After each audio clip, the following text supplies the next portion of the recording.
Hello, and welcome to this very important episode of the Ways to Change Your Workplace podcast with myself, your host, Prina Shah.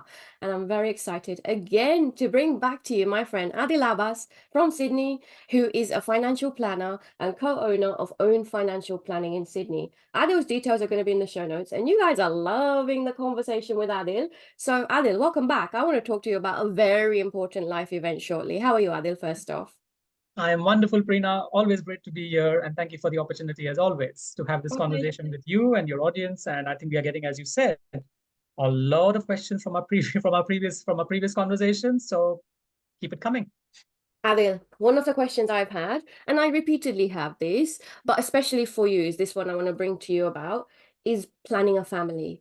It is one of the most significant life events that, people go through in life. And then we have work to deal with that as well. So planning a family is huge, Adil, as we all know. For women, they're going to be out of the workforce for at least 6 to 12 months, and that's significant from a career perspective. So I guess I ask women to consider the sacrifice that that's going to have on their career and what that will mean for them in the future as a leadership coach.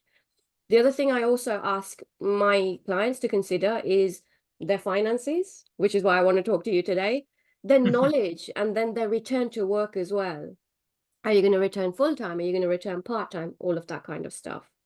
And then when you do return back to work, men, women, anyone, any gender, after you've had a child, you are going to be seriously sleep deprived. So you're not going to be that person that you are when you left the workforce.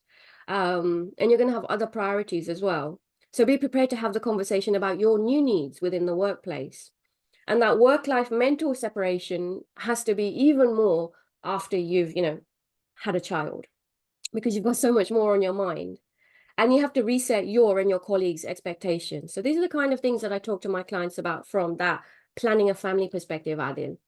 But I don't have the money talk. And I think this is a significant factor that impacts every single person who is planning on having a child, Adil, which is why I wanted to have you here today for you to share your concepts and thoughts in relation to this topic. Adil, Let's planning a family, your let's turn. talk money. Let's talk money, Prina. So couple of things I'll start off with in terms of just probably money talk and just stats, essentially, if you would like to call it that, and some of the things, and then maybe I'll leave your viewers with some tips or planning tips around this as well. Yeah. So happy time, very happy time starting a family. In my experience working with clients, happy time. We talk about it a lot of time. Clients, we work with clients across, as listeners may know, work with clients across the different age groups. Families are always part of that conversation, starting a family, growing a family, part of the conversation. Very happy time, but my God, very stressful from a finance perspective as you're dealing with reduced income potentially and increasing cost. The total cost of raising a child to age 18 today in Australia is anywhere between three-quarters of a million to $1 million over that period. Can you just That's can you just say that again, please? three-quarters of a million to $1 million in today's dollars to raise a child to age 18 total cost. Kids are expensive. Very. So best to plan ahead because for a very long period of time, it's going to be a very expensive bundle of joy in your hands. Yeah. Uh, so because yeah, start putting aside money from the time you start planning to grow your family. I say to my clients, not just when actually the baby arrives, start in advance because the baby might still be a year away, but your expenses and emotions will both rise from the minute that bundle of joy is in your hands. Yeah. The money starts going out of the bank account from the minute it's out in the world. Yeah. Make a budget for the planned expenses. Nappies are expensive, as we know, Yeah.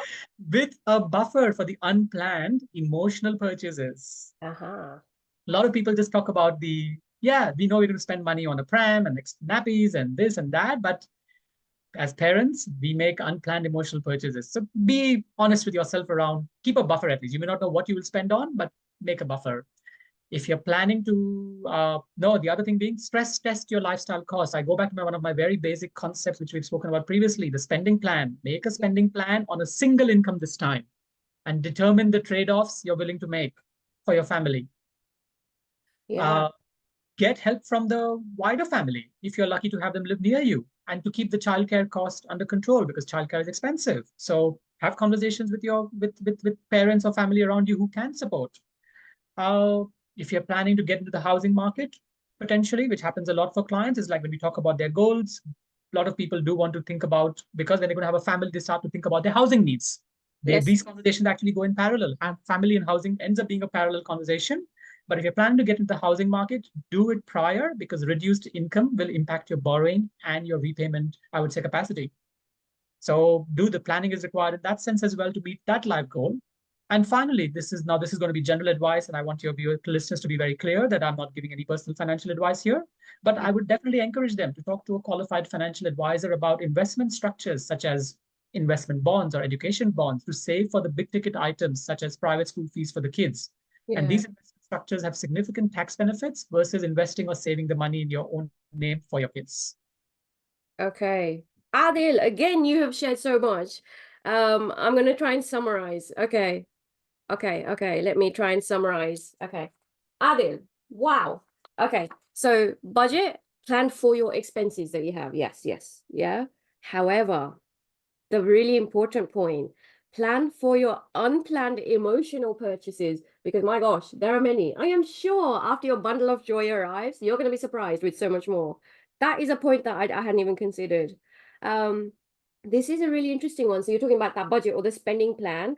Look at it and change it on a single income and determine the trade-offs now before you've had the child even, right? So Yes, we're planning way ahead before we've even had this wonderful bundle of joy. If possible, get help from your family. And that's definitely in relation to childcare and whatever else, because childcare costs are very expensive, as we all know. So let's not ignore that reality as well, Adil. You make a really good point. Um, Family and housing.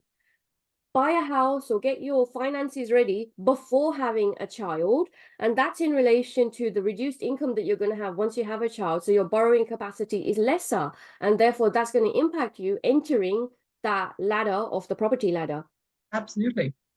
Oh, aha. Because usually, we nest when we have a child, blah, blah, blah. But we need to nest prior if we're talking from a financial wellness perspective. Correct. Let's look after ourselves and plan ahead while we've got the two solid incomes before Correct.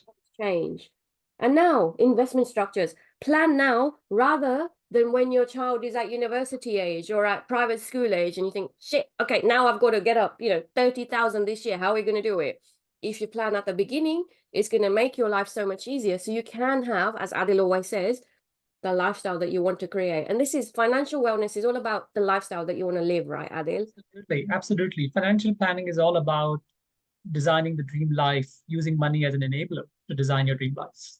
Yeah, and this is Adil, me on my high horse, and this is why we really need to have financial wellness as a new arm in the workplace that we need to talk to. This is a conversation that never ever happens. The conversation is, okay, you want to have a child, these are your entitlements in terms of paternity, maternity, parental leave, whatever you want to call it. I think that's where the conversation ends. From a HR perspective, you have keeping in touch days, which are, like ticking the box days, really you need to maximize them as well. But the money conversation is the biggest factor that impacts your employees' emotional and financial well-being. That is Right? the missing conversation. Adil, I cannot thank you enough for another wonderful episode full of so many tips. Until the Always next great. time, I Always want great to be here, Prina, and thank you for the opportunity. my pleasure. Thank you, Adil. Thank you.